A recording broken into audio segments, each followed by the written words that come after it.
Mr. Mr. Chairman, sir, yung restitution po, yung Memorandum of Agreement is a product of an agreement between both the Secretary of Justice, representing the DOJ and the WPP, and the witness applicant. Wala pong abuse doon kung pareho po sila nagkasundo. Paulit-ulit na po namin sinasabi na ito tayo, naghahanap tayo, naghahabol tayo doon sa mga taong nangurakot. Tapos itong mga tao na umamin at handang magsoli, ayaw natin tanggapin yung kanilang sinusoli. Ano ho ang nakikitang mali doon? Para po sa amin, para ho maibsan kahit papano yung sakit at pagdurusa ng ating mga kababayan na nakikita nila na napakalaking pera ang nawala. Ano ho ba yung maibalik natin yung kaunti? And remember, Mr. Chair, if I may... Do not preach to the choir. No, I'm not preaching, Mr. Sandali lang. Ang pinag-uusapan natin, these people are supposed to be potential witnesses for the state. Kailangan tulungan natin ang Estado para ma-prosecute kung sino-sino dapat managot. Kaya nga natin sila ilalagdag. Mahirap ang gagawin nila. Malalagay sa alangin ang buhay nila. Kaya nga yung witness protection is for them. Sa title na title lang, makikita mo, witness protection in interest para sa kanila yon. So yung Memorandum of Agreement, ay yun ay dahilan lamang para masiguro mo na sila'y makikipag-cooperate. Kasi kahit na sila'y na-approve under the Witness Protection Program, but they will not cooperate based on the memorandum, pwede mo siyang i-discharge eh. Alam mo, the court can still do that. At saka yung final approval ng witness, state witness, nasa court yun eh. Huwag mong kukunin yun eh. Kaso, isinasama ninyo yung restitution. That is the problem. And I will object to that. Palaging mali yun eh. E paano yung kay Diskaya? Pinipilit ninyo na mag-restitute. Sabi niya, ewan ko kung pinag-usapan ninyo. What did they tell you, Mr. Diskaya? Your Honor, kung magkano po ang restitute po muna namin. Ano sabi nila? Magkano daw? Ako po, hindi ko po masabi kung magkano po. Kasi para sa akin po, parang kami po ang nanakawan. Parang ibig sabihin, parang modern day na pagnanakaw. Ibig sabihin, yung nakaw ba? Siya pa ang magbibigay ng pera dun sa ninakawan niya. Parang ganun po. Sabi niya kanina, it's the agreement between the applicant and the DOJ. Did you agree that you restitute any money to the DOJ? Wala po pang maibibigay po.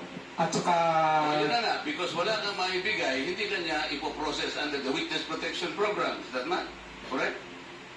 Hindi ko po alam, Your Honor, kung... Oy, Mr. Chair, paano to? Ito si Mr. Diskaya, he was the first kakaing asawa niya who applied under the WPP. The problem is, ang sabi ng dating DOJ Secretary, ba hindi, kinakailangan isoli muna yung mga pinagnanakaw. Hindi po pwedeng ganun-ganun lang. So, paano ngayon siya magpo-process if that was Danger? Paano siya magpo-process to begin with? May I be allowed to respond now, Mr. Chair? PG. Thank you, sir. Sir, Mr. Chair, una, sabihin ko lamang po no, na kasinungalingan po yung sinasabi ni Mr. Diskaya na agad-agad silang sinabihan na magsoli ka. Ang pinag-uusapan po dito, bago man lang makapagsabi ng ganon, kailangan munang makita kung ano ang gusto at kayang sabihin at patunayan ni Mr. Diskaya at ni Mrs. Diskaya doon sa kanilang salaysay. Pero hindi po sila nakikipag-ugnayan sa department, kaya hindi po sila mabigyan ng kaukulang proteksyon at hindi po ma-process yung kanilang application. So yung sinasabi po ni Mr. Diskaya, from the hearing of November 14 in the Senate Blue Ribbon Committee, there was never a chance or an opportunity that Mr. Diskaya and or counsel even approach the department despite the proddings of the chairman. Mr. Ano ba yung title mo? Mr. Prosecutor, Mr. PG na lang. Mr. PG, nung ako yung chairman pa dito, sila yung unang nag-apply.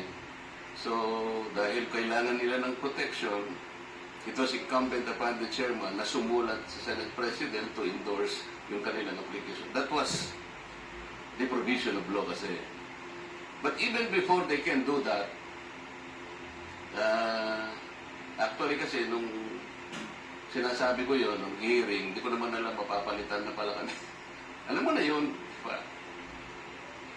yung araw din na yun, nag-press con na si Secretary of Justice, narinig ko eh. Sabi niya, hindi po pwedeng ganon. Ay, cannot apply. Hindi pwedeng basta-basta ganon na lang. And then the new Senate President, based his judgment of not entertaining that application on the articulation of the Department of Justice. So, ang tinatanong ko nga sa inyo, hindi siya sinungaling. Siya ang mismong kayo ang nagbigay na ng condition kasi. Kaya sinasabi ko, if you insisted on the condition of restitution, how can Diskaya or any other persons similar to his situation even begin to apply under the WPP? If I may respond, Mr. Chair. If I may refresh the memory of the good senator, during the last hearing of November 14, 2025, that matter that you raised about the statement made by the former Secretary of Justice was already put on the side when you asked that question. And we already informed the chairman that if they wish to file their application, if they wish to be processed, they go to the Department of Justice. Binanggit po yan, nasa transcripts po yan na sinasabi niya, o sige, wala mo nang pag-uusapang restitution. But did they ever come to the department to coordinate with us? No, they did not. And let me just put it on record, sir, na hindi po ito question na kung sinong nauna na nagsalita.